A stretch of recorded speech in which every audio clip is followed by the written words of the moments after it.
Bonjour monsieur. Oui, bonjour. Et est-ce que vous pouvez vous présenter? Oui, merci bien. Je m'appelle Georges Mirindi, de nationalité congolaise. J'ai travaillé comme officier à la sécurité rapproché du président fait Laurent Désiré Kabila. Je suis natif de Bukavu au Sud Kivu, précisément à Katana. Merci bien. Il y a quelques mois, un documentaire est sorti, et c'est le documentaire d'Arnaud Zeitman qui a tué Laurent Désiré Kabila. Est-ce que vous avez vu le film? Oui, effectivement, j'ai suivi le film, parce que j'ai tout intérêt de suivre ce film, tellement ça parle d'un problème que j'ai subi. J'ai bien suivi le film, comme tout le monde. C'est une bonne chose, mais quelles sont vos impressions par rapport à ce film? Oui, le film reprend de vieilles histoires. Arnaud Zeitman, il dit avoir fait des enquêtes, ce qui n'est pas vrai. Il n'a pas fait des enquêtes, puisqu'il a repris mot à mot les résultats, les propos de Charles Alamba. Charles Alamba, c'est lui, le colonel auditeur de la cour d'ordre militaire, qui nous a injustement condamnés sur des bases qui ne sont pas fondées. Voilà donc mes impressions sur les conclusions de M. Arnaud Zeitman, et qu'il n'y a rien de consistant dans tout ce qu'il a dit, puisqu'il n'a fait que prendre les versions de la cour d'ordre militaire du début jusqu'à la fin de tout ce qu'il disait là. Voilà un peu en général la façon dont je trouve c'est que M. Arnaud Zeitman a dit, au lieu de baser ses versions sur des faits réels liés à l'assassinat lui-même, il a pris les images et les archives de cette cour d'ordre militaire, pourtant décriées. C'est sur base de ces faits que lui, Arnaud Zeitman, a fondé sa conclusion. Voilà pourquoi nous qui avons besoin d'un procès juste et équitable, j'estime que ce n'est pas vraiment les conclusions qui doivent sortir de ces dossiers que nous attendons impatiemment. Mais pourtant, dans les films, on parle d'un procès verbal, par exemple, dans lequel vous dites toujours, vous affirmez que vous direz quelque chose demain, et le lendemain vous êtes évadé. Pourquoi? Oui, vous voyez donc ces montages, ces mises en scène de demain, exactement c'est quoi? Demain.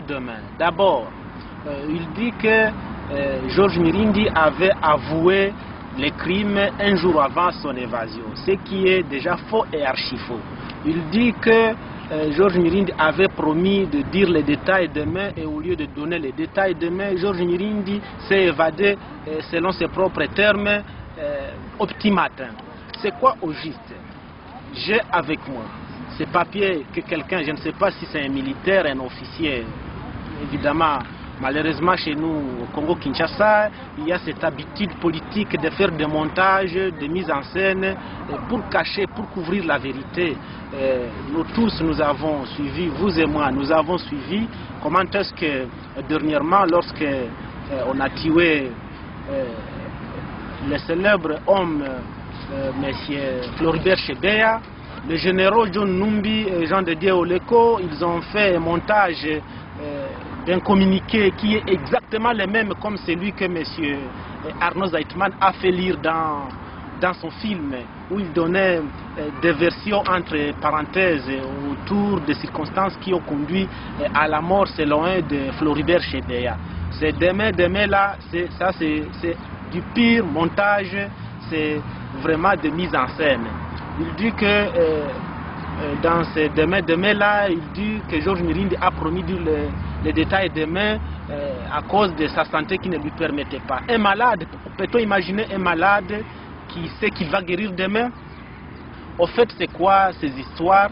Les papiers que quelqu'un est en train de lire, c'est des papiers qui sont datés du 22 janvier, s'il vous plaît, du 22 janvier 2001. L'évasion à laquelle fait allusion M. Arnaud Zeitman a eu lieu la nuit du 27 au 28 février 2001. Entre la date de ces papiers auxquels se base Arnaud Zeitman et la date de ce qu'il appelle évasion, il y a plus de 30 jours, s'il vous plaît.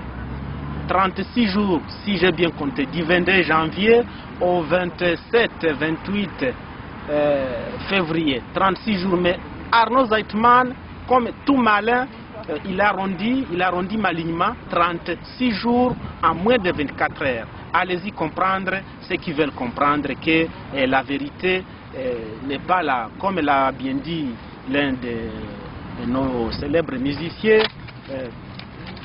Lokuta eyaka na ascenseur vérité et na escalier mbe commis. Cette histoire, l'assassinat du président Laurent Désiré Kabila, a été déformé. On a caché la vérité, on a habillé les crimes au Kivoussier. Ils se sont imaginés un scénario où ils disent que le présumé assassin c'est Rachidi. Ils n'ont ni prouvé ni démontré que réellement c'était lui qui a tiré sur le chef de l'État.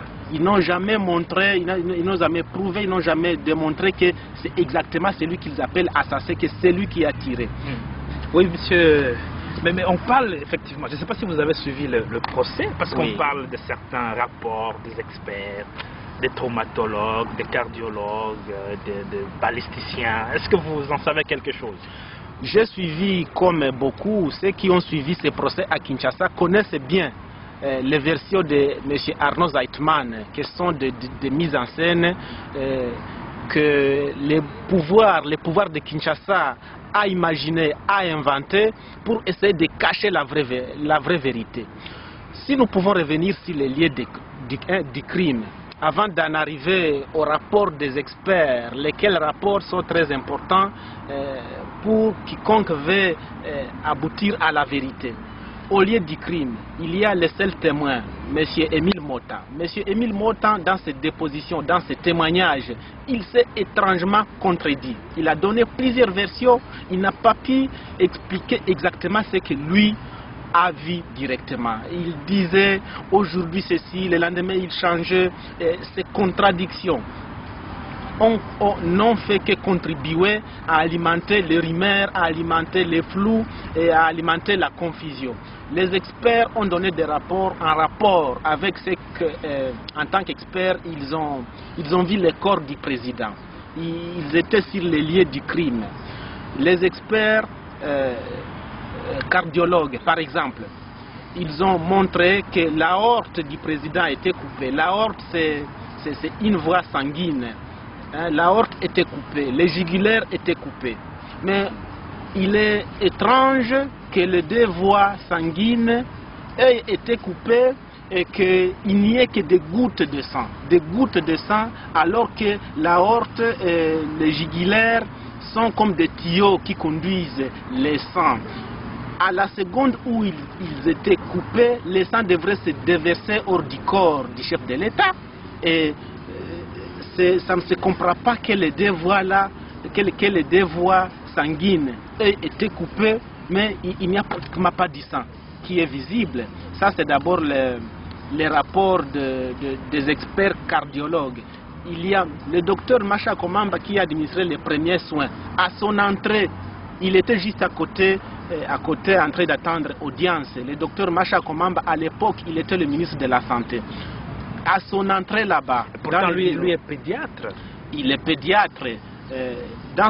Quand il est entré dans la salle, il a vu des gouttes de sang derrière l'oreille du président.